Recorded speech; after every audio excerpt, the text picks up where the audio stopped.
झारखंड सरकार द्वारा और झारखंड पुलिस द्वारा हाल ही में एक प्रतिबिंब पोर्टल लॉन्च किया गया है, जिसमें पूरे भारतवर्ष में यदि कोई साइबर क्राइम होता है तो उसमें जो भी मोबाइल नंबर यूज होता है उससे संबंध में डिटेल्स उस प्रतिबिंब पोर्टल में अपलोड संबंधित राज्यों के पुलिस द्वारा किए जाते हैं।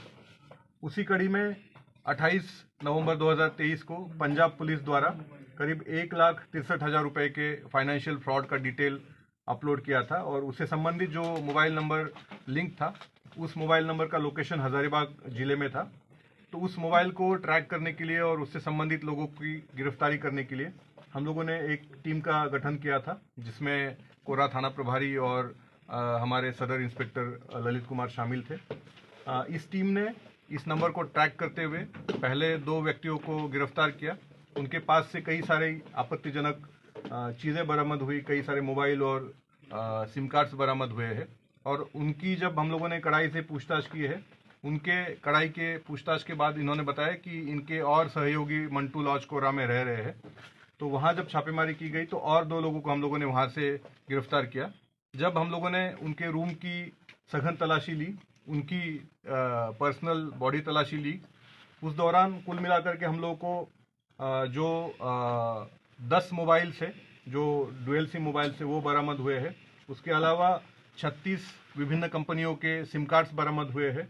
37 डेबिट कार्ड और क्रेडिट कार्ड्स हम लोगों ने बरामद किए हैं। साथ ही 12 विभिन्न बैंकों के चेक बुक्स और पासबुक हम लोगों ने बरामद किए हैं। महत्वपूर्ण बात यह है कि जो मोबाइल उस पंजाब वाले फ्रॉड में यूज हुआ था वो भी हम लोगों ने बरामद करने में सफलता अर्जित की है। इसके अलावा एक बाइक और एक एसयूवी 4 व्हीलर व्हीकल हम लोगों ने बरामद किया है। इसमें सबसे ज़्यादा हैरान करने वाली बात ये थी कि इन लोगों का जो पैसा आ रहा था ये पाकिस्तानी नंबर से ये लोग गाइड हो रहे थे, डायरेक्ट हो रहे थे।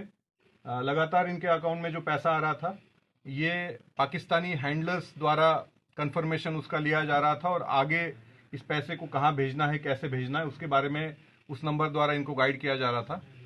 बेसिक पूछताछ में अब तक इनके द्वारा बताया गया है कि करीब 50 म्यूल अकाउंट्स जो कि भाड़े के अकाउंट्स होते हैं बैंक के, वो अकाउंट्स ये लोग हैंडल कर रहे थे और उन्हीं म्यूल अकाउंट्स में पैसा आता था।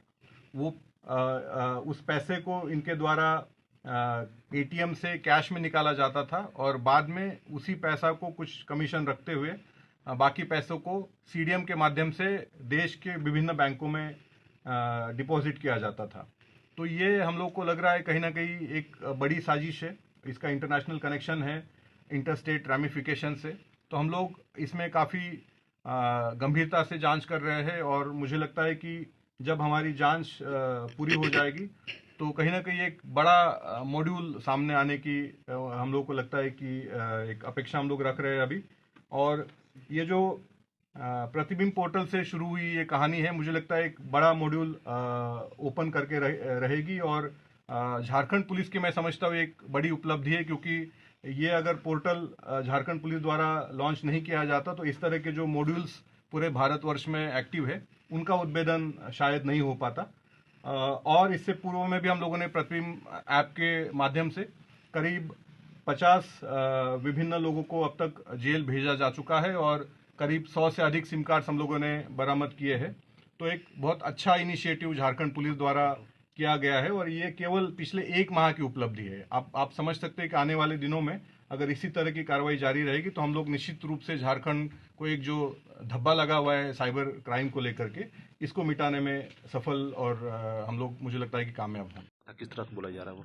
जैसे ये 50 अकाउंट्स, म्यूल अकाउंट्स इनके द्वारा हैंडल किए जा रहे थे।